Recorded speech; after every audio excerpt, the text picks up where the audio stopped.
agaasimaha guud ee hay'adda maamul wanaagga iyo la dagaalanka musuqmaasuqa ee dalka Jamhuuriyadda Soomaaliland mudane Maxamed Aadan Xirsi oo baryahanba ku sugnaa magaalada Laascaanood oo howlo shaqo u joogay maanta maruu la hadlay warbaahinta qaranka waxa uu ka waramay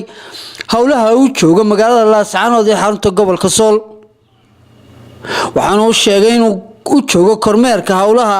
hay'adaha dawladda iyo waliba sida ay u shaqeeyaan waliba sida ay iyagu wada shaqeeyaanba kormeer shaqo muddo ah ku joogay gobolka Sool si aan u dhameeyo shaqada qaran ee dawladda sida ay uga socoto wasaaradaha iyo hay'adaha ay qusayso si habsami leh baan ugu kormeeraya haddii la idmo wixii ka soo baxa iyo natiijada ka soo baxda insha Allah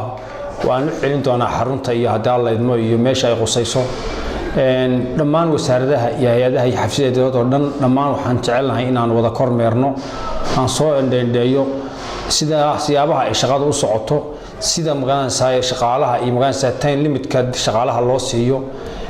sida darteed baan ku joogaa muddo 2 asbuuc meelaha gobolka Sool insha Allah markay ay dhamaataan haddii Allah waan ku noqon doonaa Hargeysa aad baad maasantay waxaan jecelahay inaan sanadka cusub haddii Allah wada leeyo ogolaado la dagaalanka musuqmaasuqa iyo maamul wanaagga la dagaalanka musuqmaasuqa inaan kor u sii qaadno dadajinta maamul wanaagga iyo la dagaalanka musuqmaasuqa dhammaan hay'adaha dawladda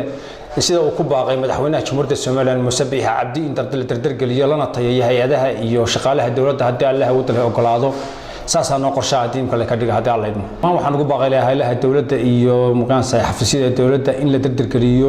shaqada dawladda sidoo wadaninimo iyo muqaansa daacadnimo ahna loo shaqeeyo lagana fogaado wax la wixii musuqmaasuq iyo muqaansa maamul xumo Kenya iyo Kenya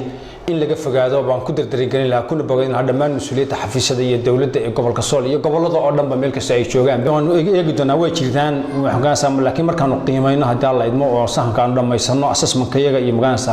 waa dardargelinta iyada shaqaalaha ayaan insha Allah dib ka soo sheegi doonaa haddii laakiin kulli dadku ma wada sinaan doonaan wasaaradu ma wada sinaan doonaan way jiraan si loo kala horeeyo si loo kala dambeeyo inta way jiraan marka insha Allah saasana waa shaqay doonaa haddii Allah idmo assalaamu calaykum waraxmatullaahi وبرخ عمر أحمد وربانت قرن كجمهورية الصوماليلاند لاسعانود